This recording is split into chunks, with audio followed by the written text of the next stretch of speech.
ng sagot. Ikaw ang naglugtas sa iyong tanong. Nung tiniis ko ng ilang taon, ngayon ba sinisingil ka na ng panahon? Laking pasasalamat ko sa itaas. Yung dating isip na sarado nagbukas. Malobong pagsasama natin ay putas. Kung alam ko lang matagal na sana ako na pumalas. Ang buong akala ko hindi mo forte yun. Ano bang mali ko, bakit ka nagkaganon? Masyadong sinulit ng pagkakataon na wala na isa sa iyong nakalingon. Sana pala dati ko pa naisip pag-isipan ka. Mga hinala ko sa iyo di ko binaliwala. Di sana ako naniwala sa iyong salita na ako lang mahal mo, wala nang ang iba. Nung nawala ka mas naging panatag na gabi ko.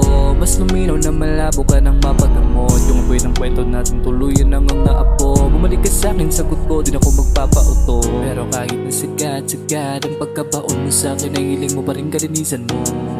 Kahit anong sampal, kapal pa rin talaga ng apog mo, di ko kinakaya pagkakupal mo.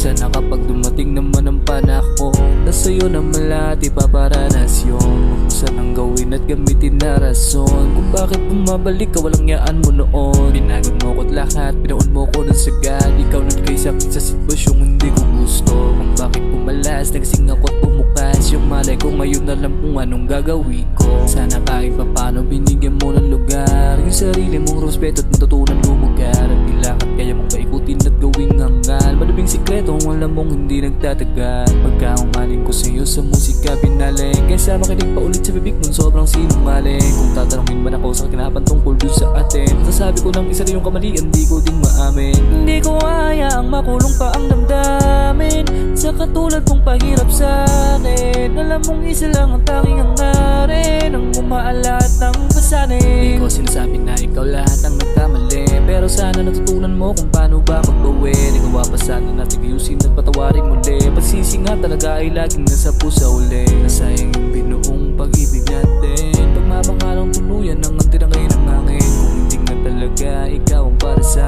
akin, salamat pa rin sa nabuong alaala natin. Hindi mo kailangan ng sagot.